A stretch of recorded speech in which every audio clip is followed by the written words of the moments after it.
Camarades peuple d'Afrique, l'heure est grave. La situation de mon pays devient de plus en plus préoccupante. Frère, c'est les prisonniers du camp pénal de Bouaké qui sont en train de s'évader en plein jour.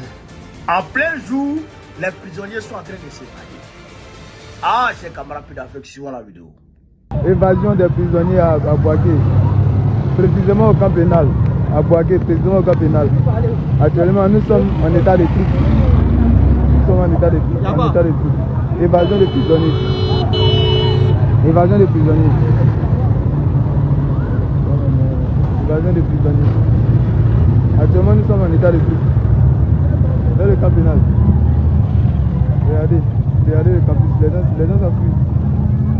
Les gens s'enfuient. Les gens s'enfuient, regardez.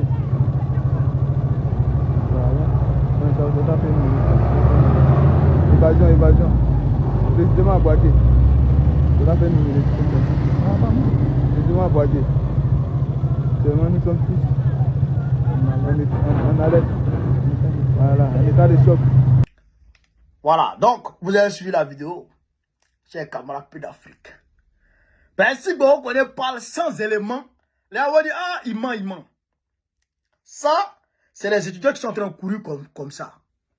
Les détenus eux-mêmes, là, qui se sont évadés, là, ils sont déjà partis. Ils sont déjà partis, kosso. Donc, qu'est-ce qui s'est passé en réalité, chers camarades?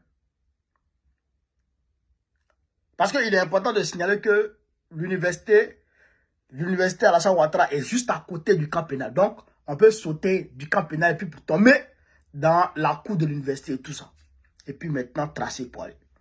Donc, je pense que les étudiants étaient plus de panique par les mouvements des détenus et puis des forces de l'ordre. Qu'est-ce qui s'est passé en réalité?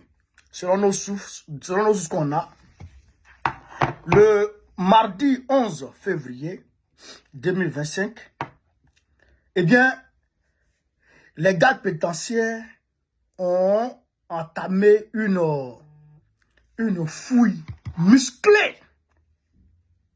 Je répète, une fouille musclée. Ils ont commencé à fouiller de fond en comble les cellules. Ils ont commencé à même maltraiter les détenus.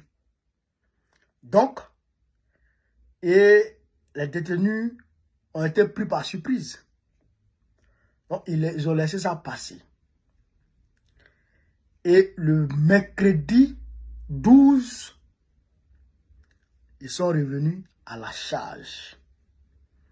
Pour tenter maintenant encore de les fouiller encore.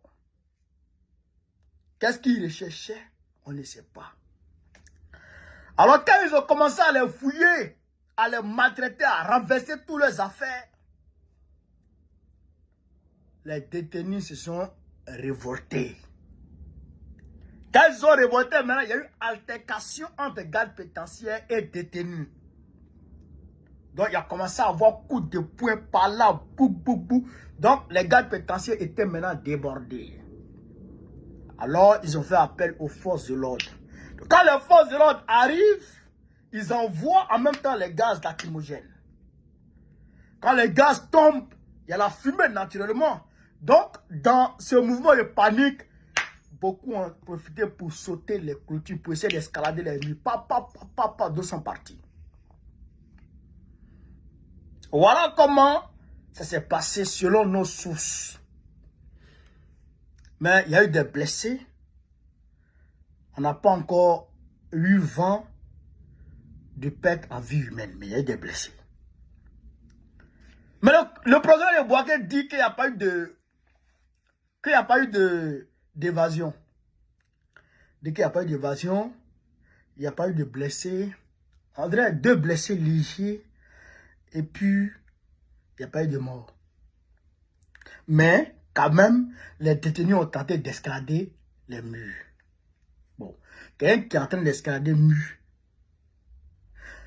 Parce que quand les gardes pénitentiaires sont débordés, ils ont fui. Les gardes pénitentiaires, ils ont fui. Ils sont laissés poser, se mettre en sécurité. Donc, maintenant, c'est l'armée maintenant qui a pris le relais. Mais, d'ici, l'armée va arriver. Et puis, d'ici là même va arriver, le temps qui est là, mais les détenus, certains ont tenté de prendre. Elles escaladent les murs là, c'est difficile. Ils vont s'entraider. Donc, ce que le gars dit ne tient pas la route. Et même quand les gars pénitentiaires rentrent, pardon, et que, même quand les forces de l'ordre rentrent et qu'ils jettent les gaz lacrymogènes, mais eux, ils ne viennent pas en mettant sur les lieux. Ils vont tenter déjà d'affaiblir les gens avec les détenus avec les gaz lacrymogènes avant de venir sur le terrain. Pour venir essayer maintenant de les maîtriser. C'est pas ça. Donc, dans ce laps de temps-là, beaucoup de choses s'est passé. Donc, il y a des détenus qui manquent à l'appel à Bouaké. Au même moment, on nous apprend que le commissariat de Couto a été brûlé. Le commissariat de Couto dans le nord de la Côte d'Ivoire a été brûlé.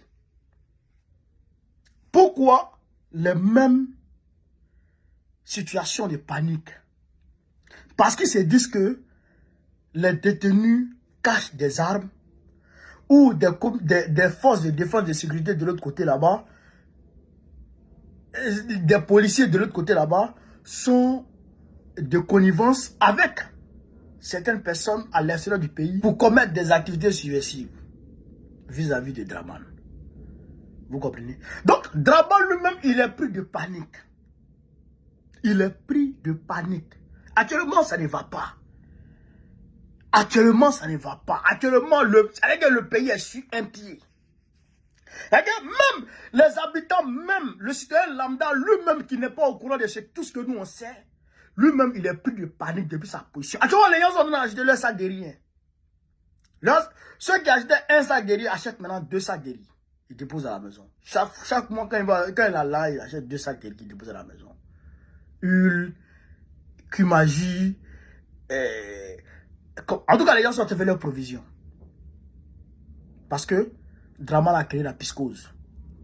Avec les tentatives de bâillonnement, de quoi Justin, de Damana Picasso et tout, les arrestations bizarres que Draman Ouattara fait ici et là, nous apprenons qu'Aguédé Paulin, le secrétaire général chargé de Cocody, notre secrétaire général chargé de Cocody, a été arrêté.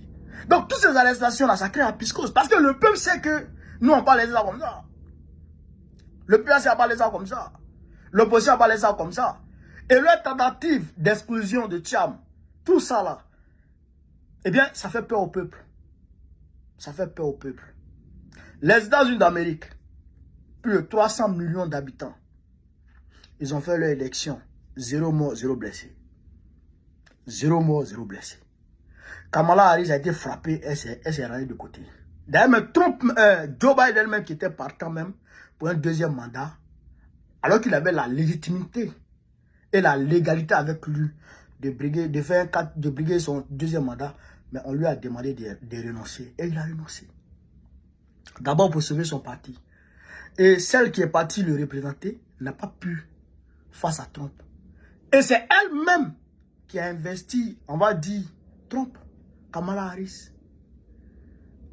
Est-ce que vous comprenez? Parce qu'elle était vice-présidente de Trump et de Biden. C'est elle qui a investi Trump. Si ça va être devant tout le monde.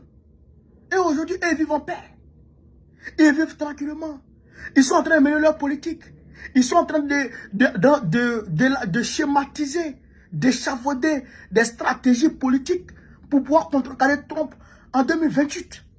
Non, pas 2028, non, 2024, 2028, oui, novembre 2028. C'est ça la démocratie. Ouais, Macron, dans son deuxième mandat, il ne pense même pas à se représenter. Là, ils sont en train de préparer quelqu'un d'autre. Quand c'est comme ça, là, les élections, là, les gens s'en foutent. Ils vont voter, puis c'est fini. Mais toi, tu veux rester au pouvoir à tout prix. Forcer, ça a créé problème. Non seulement toi, tu n'es pas en paix, tes lieutenants ne sont pas en paix, le peuple n'est pas en paix, les opposants ne sont pas en paix. Tu crées un climat de tension où les Ivoiriens se réveillent en chaîne de faïence. C'est pas bon. C'est pas bon.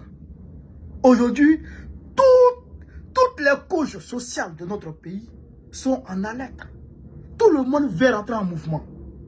Parce qu'ils savent qu'aujourd'hui, c'est le dernier virage. Si Draman ne paye pas leur argent dans cette année électorale, eh bien, il ne va plus payer. Donc, tout le monde sait ça. Si les décrets ne sont pas signés en cette année électorale, il ne va pas le faire. Et ça sera difficile d'emmener le nouveau président à le faire. Donc, les gens, tout le monde en alerte maximale. Et tout le monde veut rentrer en mouvement. Donc, moi, ce que je préconise, et ce que j'ai suggéré à Draman, c'est de mettre fin à ce climat de tension. C'est de mettre fin à ce climat de tension.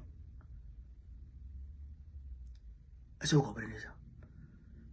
Si Draman arrive à mettre fin à ce climat de tension, eh bien, les gens vont se sentir à l'aise. Les gens sont en train de se préparer à quitter le pays. C'est la vérité. Les gens sont en train de se préparer à quitter le pays. Parce qu'ils savent que ça va péter. Et ça, c'est pas normal. Et on ne sait pas d'où ça peut venir. On ne sait pas d'où ça peut venir. Donc, il faut que ça cesse. Il faut que ça cesse. Il faut que on désamorce la bombe avant qu'elle explose. Il faut qu'ensemble, on désamorce la bombe avant qu'elle explose. Alors, j'ai quand même voir ce que je voulais vous dire. Sur ce, vive l'Afrique libre, vive le panafricanisme, vive tous les plans panafricains. Babo, président Beko, notre prochain. Inch'Allah, on est ensemble.